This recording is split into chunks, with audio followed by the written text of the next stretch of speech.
మూడుముళ్ళ బంధం episode 786. Hello friends, story నచ్చితే తప్పకుండా కామెంట్ చేయండి, వీడియోని లైక్ చేయడం మాత్రం మర్చిపోకండి. ఆఫ్టర్ ఆల్ ఈ 2 బకెట్స్ 5 ఫ్లోర్స్ స్టెప్స్ మీదుగా ఆ మాత్రం తీసుకురాలేరా అని వైష్ణవి అంటుంటే విక్రమ్ మాత్రం ఇంకా అలాగే షాక్లో ఉండిపోతాడు. విక్రమ్ ఎక్స్ప్రెషన్స్కి వైష్ణవి మనసులోనే నవ్వుకుంటూ, లేకపోతే నా దగ్గర ఇంతకాలం నిజం దాస్తావా?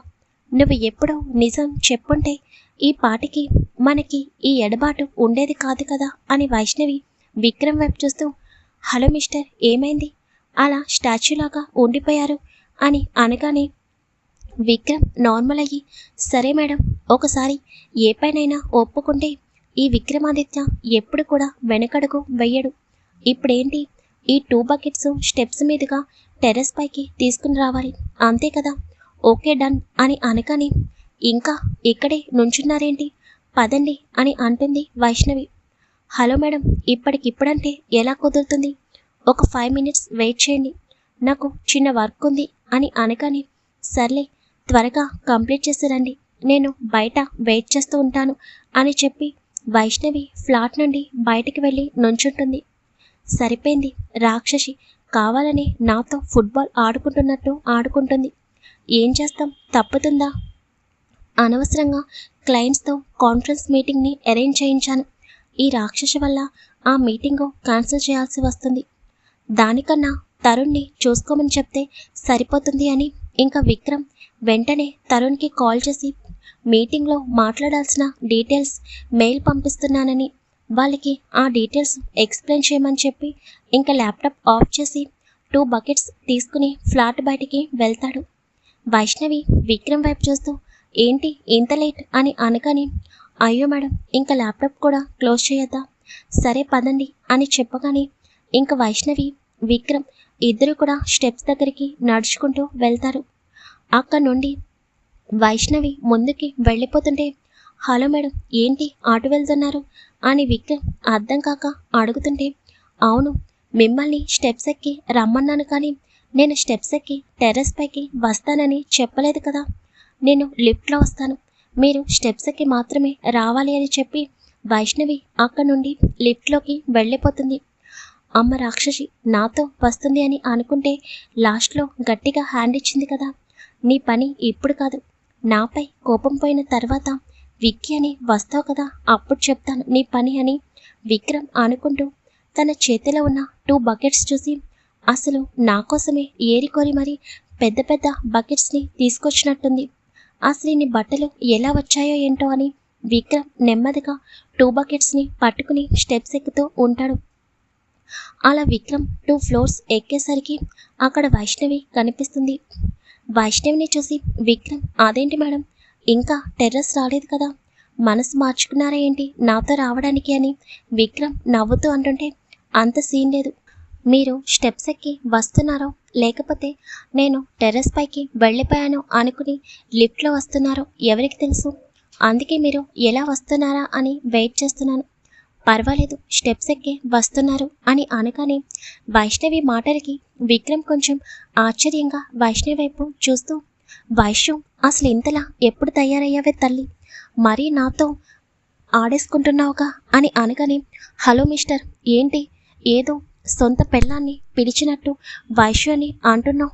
కాల్ మీ వైష్ణవి రుద్రప్రియ లేదా మేడం అని అనగానే, అలాగే మేడం గారు, తమరు లిఫ్ట్లోని టెర్రస్ పైకి వెళ్ళండి.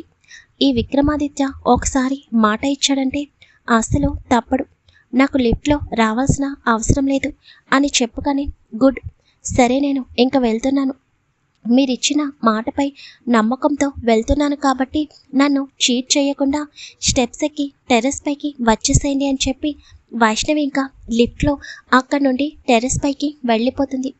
రాక్షసి ఏదో పెళ్ళాన్ని పిలుస్తున్నట్టు వైష్ణవిని పిలుస్తున్నానంట. ఈ మేడం గారు నాకు భార్య కాకపోయి ఉంటే అసలు నా అపాయింట్మెంట్ కూడా దొరికేది కాదు. నా అపాయింట్మెంట్ కోసం ఎంతమంది ఎంతకాలం వెయిట్ చేస్తారు?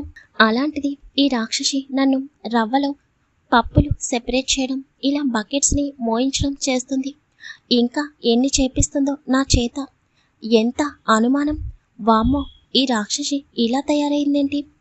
ఈ రాక్షసి తెలివితేటలు చూస్తుంటే రేపన్న రోజు దేశాన్ని అమ్మేసేటట్టుంది. అమ్మో, నిజంగా ఆ విరాస్ ఈ వైశ్య గురించి చెప్పినప్పుడు నేను అస్సలు కొంచెం కూడా వినలేదు. పైగా నా వైశ్య గురించి నాకు తెలియదా అని అడిగాను. ఈ వైశ్య నా చేత ఈ పనులన్నీ చేపిస్తుందని విరాస్కి తెలిసినా ఏముంది, నా ఫ్రెండ్ నీతో భలే ఆడుకుంటుందని చిన్నగా స్మైల్ ఇస్తాడు. ఇద్దరు ఫ్రెండ్స్ తోడు దొంగలే. పాపం నేను వసు వీళ్ళిద్దరికీ బలైపోయాము. ఇంకా మేడం గారు నా చేత ఏమేమి చేపిస్తుందో ఏంటో అని అనుకుంటూ ఇంకా విక్రమ్ మిగిలిన 3 ఫ్లోర్స్ కూడా స్టెప్స్ మీదుగా ఎక్కి టెర్రస్ పైకి చేరుకుంటాడు. విక్రమ్ టెర్రస్ పైకి వెళ్ళి వైష్ణవికి ఎదురుగా 2 బకెట్స్ ఉంచి, ఇదిగోండి మేడం, మీరు చెప్పినట్టు 5 ఫ్లోర్స్ స్టెప్స్ మీదుగా నడిచే బకెట్స్ని తీసుకుని వచ్చాను, ఓకేనా అని అనగానే వైష్ణవి ఏమీ మాట్లాడకుండా బకెట్లో ఉన్న బట్టలని తీస్తూ నెమ్మదిగా ఆరేస్తూ ఉంటుంది.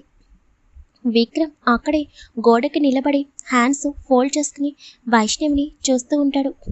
వైష్ణు, నాకు 16 నాళ్ళ తెలుగింటి ఆడపిల్లలాగా కనిపిస్తున్నావు తెలుసా? ఇంట్లో ఎప్పుడు చూసినా ల్యాప్టాప్ పట్టుకుని కూర్చుంటావు. ఇప్పుడేమో చక్కగా ఇక్కడికి వచ్చిన తర్వాత అన్ని పనులు చేస్తున్నావు. చూడు ఎంత చక్కగా ఉన్నావో అని విక్రమ్ అనగానే వైష్ణవి కోపంగా విక్రమ్ వైపు చూస్తూ, వాట్, ఏమన్నావు అని అనగానే, నేనేమన్నాను? ఇదివరకైతే నిన్ను చూసినప్పుడు రౌడీ హిట్లర్లాగా కనిపించేదానివి. ఇప్పుడు చక్కగా 16 నాళ్ళ తెలుగింటి ఆడపడుచులాగా కనిపిస్తున్నావు. చక్కగా పొగిడితే అలా కసురుకుంటావేంటి అని అనగానే వైష్ణవి ఖాళీ అయిన బకెట్లు చేతిలోకి తీసుకుని, అవునా, నేను రౌడీ హిట్లర్లాగా కనిపిస్తున్నానా నీ కంటికి అని విక్రమ్ని కొట్టడానికి వెళ్ళగానే, వామ్మో రాక్షసి, పొగిడినా కూడా తప్పేనా అని అంటూ వైష్ణవికి దొరకకుండా అక్కడి నుండి తప్పించుకుని పరిగెడుతూ ఉంటాడు విక్రమ్. ఆగు, ఎక్కడికి పరిగెడుతున్నావు? ఒకసారి నాకు దొరికావంటే అప్పుడు నా చేతిలో ఉంటుంది నీకు.